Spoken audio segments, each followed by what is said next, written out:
131 000 km de voies, 3,370 milliards de voyages de passagers, plus de 4 milliards de tonnes de transport de fret, le réseau ferroviaire chinois a connu une véritable renaissance en 2018. Autrefois sur la voie lente, la Chine est désormais le numéro 1 mondial du trafic ferroviaire de passagers et de fret. Depuis la mise en service de la première ligne ferroviaire du pays, le chemin de fer Chengdu-Chongqing en 1953, la Chine a investi massivement dans l'expansion de son réseau ferroviaire et la réduction des temps de trajet. Du chemin de fer Baotou-Lanzhou, première liaison ferroviaire dans le désert, au chemin de fer Shinrai-Tibet, ligne ferroviaire sur le plateau le plus haut et le plus long du monde, la Chine a surmonté bon nombre de défis tout en progressant régulièrement vers la construction d'un réseau de 8 lignes est-ouest et 8 lignes ferroviaires à grande vitesse nord-sud. Aujourd'hui, le réseau ferroviaire chinois couvre presque toutes les régions du pays, du désert aux villes, des plateaux aux plaines. Le réseau ferroviaire chinois à grande vitesse a une longueur totale de voies de près de 30 000 km, soit 2 fois plus que le reste des lignes ferroviaires à grande vitesse du monde réunies. La vitesse des trains a également augmenté de façon spectaculaire. Elle a été multipliée par 6 au cours des 70 dernières années. Qu'est-ce que cela signifie? En 1949, il fallait 36 heures pour relier Beijing à Shanghai.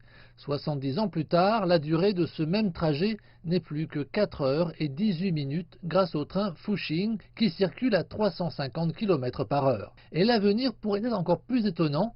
La Chine envisage de construire un train maglev à très grande vitesse pouvant atteindre 800 km par heure. Quel est le secret du formidable développement ferroviaire de la Chine?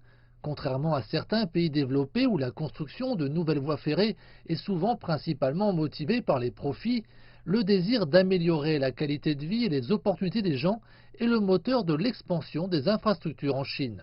Par exemple, la Chine a construit le chemin de fer Chengdu-Kunming, un itinéraire sur un terrain difficile, pour permettre davantage de mobilité aux groupes ethniques minoritaires. Traversant 991 ponts et 427 tunnels, ce chemin de fer est considéré comme étant un miracle d'ingénierie. Cependant, donner la priorité à l'accessibilité avant le profit ne signifie pas nécessairement de mauvais investissements.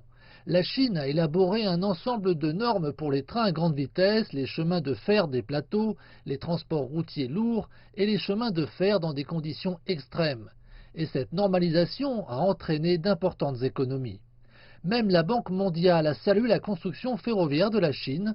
Dans son rapport sur le développement du train à grande vitesse en Chine, la Banque mondiale conclut que le coût de construction du réseau ferroviaire à grande vitesse chinois ne représente que les 2 tiers de celui des autres pays grâce à la normalisation des conceptions et des procédures. Ceci, combiné à une densité de trafic élevée, signifie une rentabilité des investissements élevée. Dans un rapport, la Banque mondiale précise qu'à partir de 2015, le taux de rendement du réseau ferroviaire chinois à grande vitesse est estimé à 8%, bien au-dessus du coût d'opportunité du capital en Chine et dans la plupart des autres pays pour les investissements majeurs à long terme dans les infrastructures.